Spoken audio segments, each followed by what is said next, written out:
So Paul and I are here for a date. Do you follow me? I have not yet. No. You haven't had time. I have made videos. I haven't had time. Oh my gosh, I made videos on YouTube every day for a month, and you have not had time to go on YouTube. You haven't given and me hit the the time. subscribe button. You know that it would make my day. Paul and I both have dentist appointments today, and I'm actually navigating right now. It's right on Huron. And he shaved his beard. Turn right. Oh, there. I'm glad that the map system works while I'm also shooting. Oh, you know how to get there from here, right? Right on. In half a mile, turn right. There we go. It's still going to tell us, so that's good. And our date day is... What's our date day, Paul? Help me out here. Okay, so we both have dentist appointments at U of M. And so we are, since Nanny and Popa are visiting, they have the kids who, like, half of the kids are sick. And so they are watching the kids while we go and go to the dentist. It's a little bit weird that our date is going to the dentist. But it did mean like an hour car ride, so we got to be alone in the car for an hour without anybody like whining about the DVD player. So that's kind of nice. Yeah, so back to the date.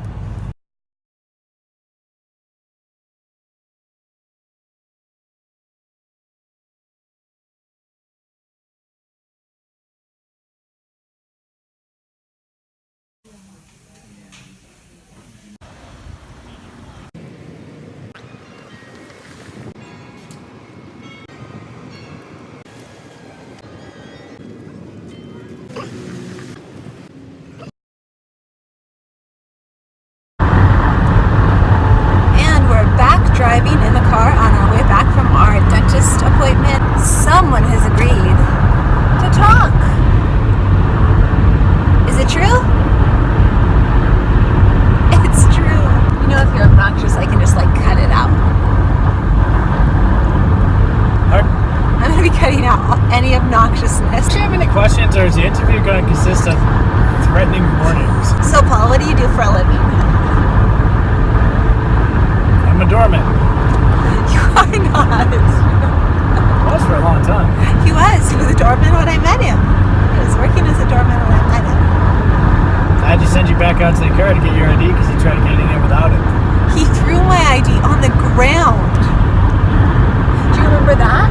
Do you remember throwing my ID on the ground? I just remember you falling all over yourself trying to pick it up to get my... So are you going to answer my question? What was your question again? What do you do? I am a attorney. Okay, so the next question that people always ask me when they're asking about you is, what kind of law do you practice? Basically criminal. There's a few things for family law that I do, and I'm not a big fan of family law. That's what not being a fan means. It's... You know, I've gotten some potential clients that came to me, and it became very clear that they only wanted me to be their attorney to beat up their ex. And I don't have time for that garbage. I don't want to deal with that. I'd rather be working with a criminal who's trying to turn things around and perhaps was innocent than to deal with a bitter ex who just wants to beat up their husband or wife and take their money.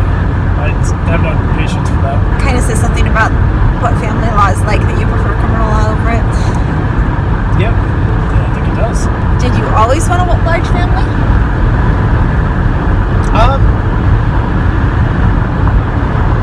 Yes. Yeah, I did.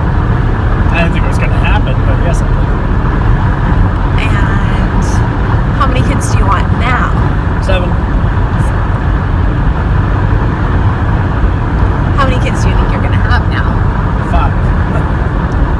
Okay.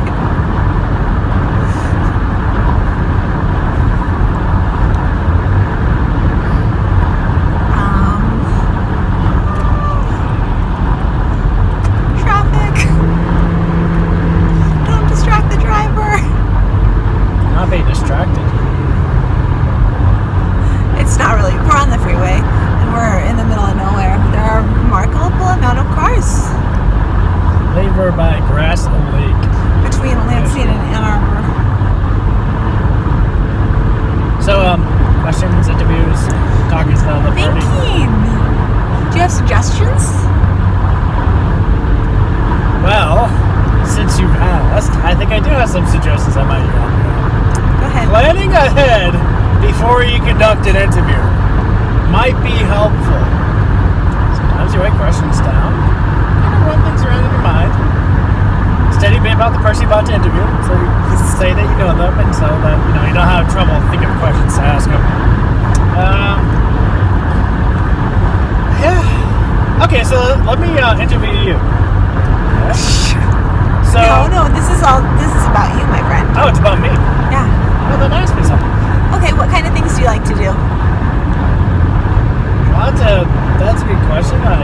You mean for fun or for what exactly? Yeah, for fun. I haven't had an opportunity for something like that since probably about 2005. Oh, come on. 2008. Before you met me? It's been all work You since then. You haven't had fun since you met me? No, you asked what I like to do for fun. I really haven't had an opportunity for just me to do something for fun in a very long time. So you said you like to read. What are your favorite books? I'd say without a doubt probably the Bible. In terms of fiction and other such books, I would definitely say Tolkien.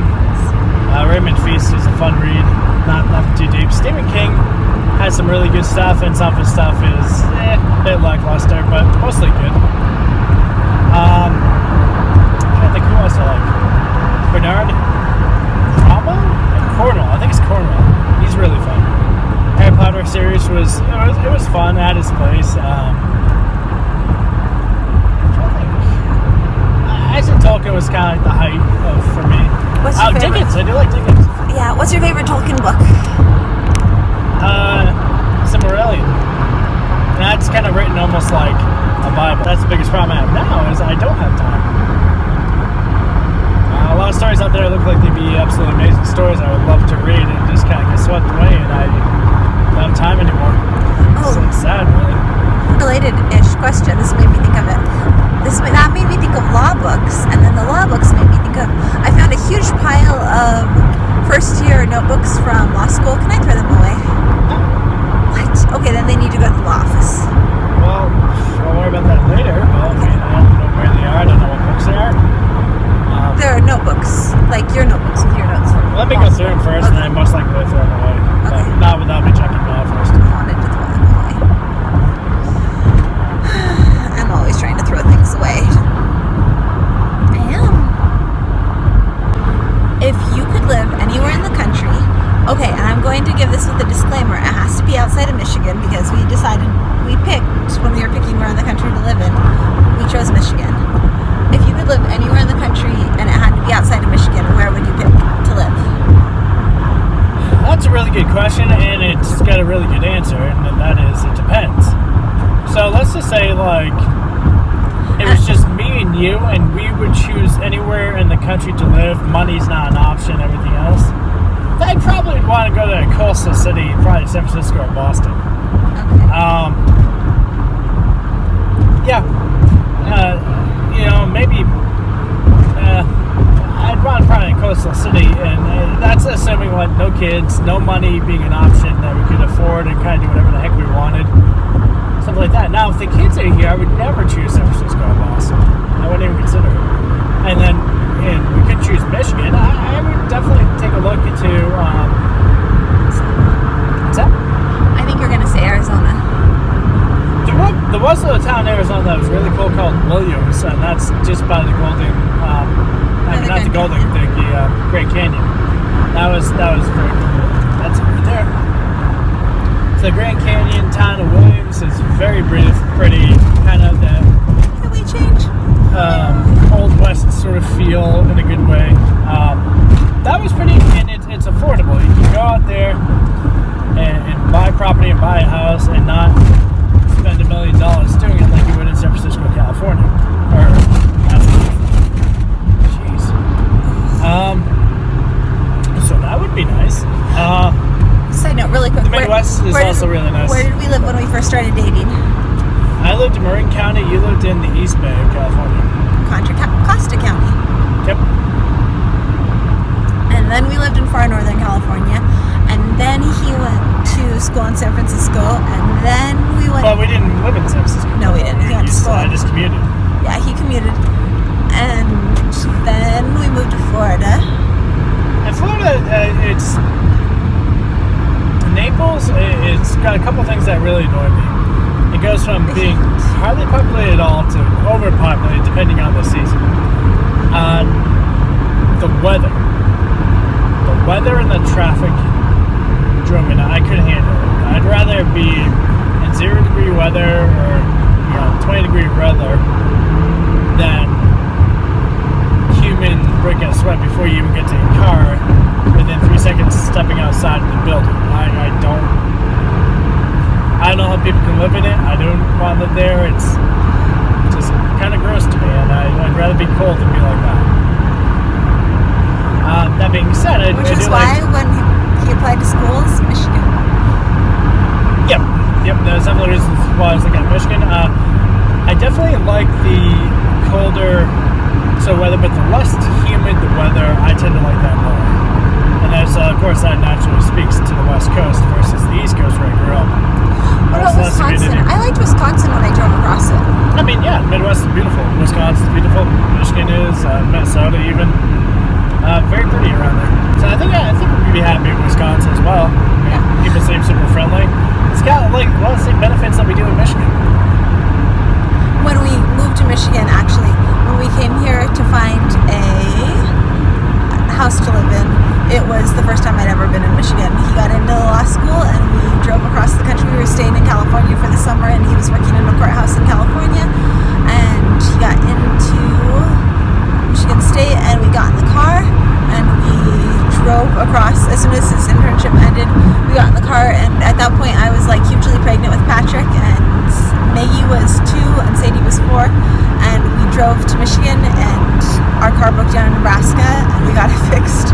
We were like, it was like a mad people in dash. Nebraska were incredibly friendly too. Yeah. And they were able to, first we went to a dealership that wanted to charge, I think, $1,200 to get it fixed. Yeah. And then we literally just went to some local mechanic who did the thing for $150 that day. It was the mechanic of the tow truck company. Yeah.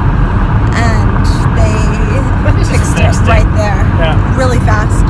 And we were able to keep driving. We literally stayed there for about 3 hours while they worked on the car. We went for a walk, got lunch. The dealership was going to take the dealership, they would have to make us wait like 4 days. Yeah.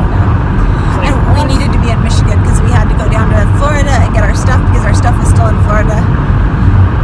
And then drive back up here to Michigan, which was the first time you've been to Michigan before? Just in the airport. Okay, yeah. I'd never been to Michigan. He'd been to the airport. Detroit, then? Yeah. And That's where it was strip search pre 9/11. Okay, I don't know why. So funny story. Not so funny for Paul. Every time we go pretty much anywhere with an airport, Paul is apparently very threatening looking, and he is going to get like pulled aside and searched like everywhere. Like really searched. Like, oh, and your name's also on like a list, right? Okay, his name's on a list. So when we were in Switzerland, in Zurich, he got like separated from us and pulled over separate from us. And they were telling me to go and get on the plane, and they were just going to keep him here. And I refused to get on the plane and leave him. And finally they let him go. And in Israel, in Tel Aviv, it happened too, where they pulled him over. And it happened to him in Rome when I wasn't with him.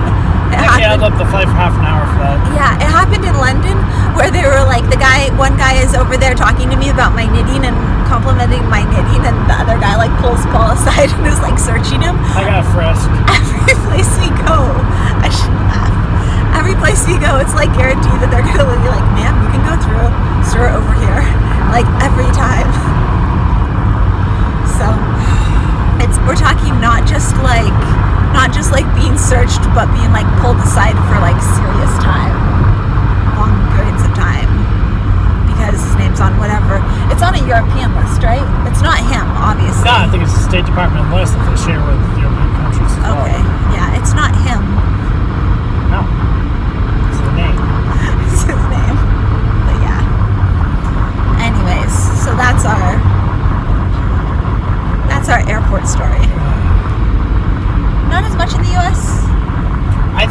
it's died down the last few years. But before then, yeah, it was all the time. Yeah. When it was but then really, we haven't really been flying bad. that much either. So any other questions for me? I'm trying to think. We're almost home. I haven't really talked about anything yet. Well, we've talked a lot. My camera. Yeah, I guess so. Just My camera's especially probably for a gonna be mom dead vlog. What's up? soon. Mom vlog. What would you consider yourself? Superhero. Okay. Super action hero, Mom. What do you do that's supernatural hero-y? Have you seen me?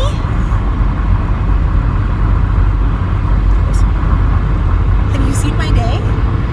Yes. Super action hero camp. Ask Patrick. I'll tell you. Ask James. I hope James was good today. I hope James wasn't having tell everyone I'm angry day. He told me he didn't love me before I left today. He told you that? Oh, he says that all the time. I was like, yes, you do. No, I don't. Yes, you do. And we got a call. Oh, yes. While we were at our dentist appointment, like an hour and a half from Maggie's school, that Maggie has a fever of 101. And so Bopa went to get her. And so, yeah. So Bopa went to get her. Thank you for letting me interview you today. I'm not being totally silent the whole time.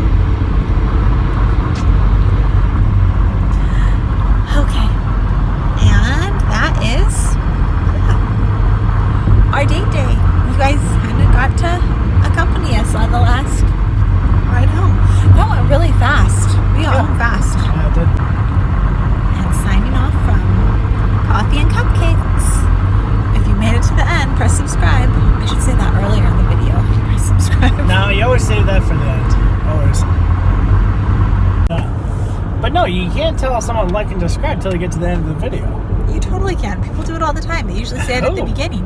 I don't have anyone liking their video. The first thing they're doing is getting hit with the like and subscribe. YouTubers that have millions of followers that always start out with like, Yeah, well, I'm not hey, one hit of their subscribe. You don't follow. Do you follow anyone on YouTube? followers. YouTube? Yes. Maybe Do you if follow? Do you follow me? I have not yet. No. You haven't had time. I have made videos. I haven't had time. Oh my gosh, I made videos on YouTube every day for a month, and you have not had time to go on Sorry, YouTube you haven't given and me hit the the time. subscribe button. You know that it would make my day. And if it would make your day and it really meant that much to you, you would have already known that I hadn't subscribed yet because I've been busy. I was thinking. You didn't even know. No. How much of my day is important to Well, you, see, madam? I can only see people who have their subscriber feeds public. I can't see private, and I thought you might keep yours private because you seem Well, like the anyway, sort of people- you were.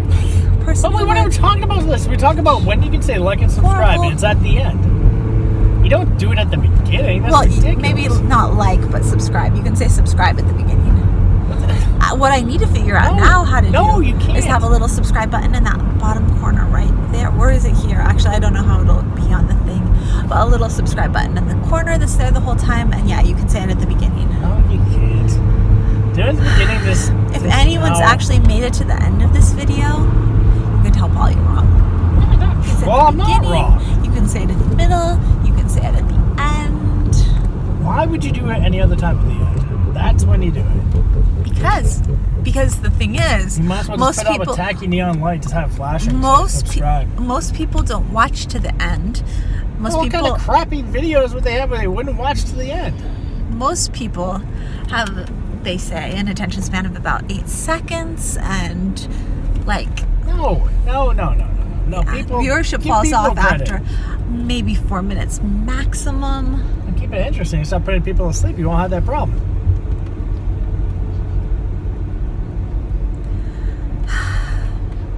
Maybe you should make your own channel. I've been thinking about it. Maybe I should make my own channel. Maybe people want to hear what I have to say. Maybe I can make better videos than you. Like, I know what you're gonna say before you even say it. Say goodbye, Paul. He won't say anything I don't say. Oh, did you see that look?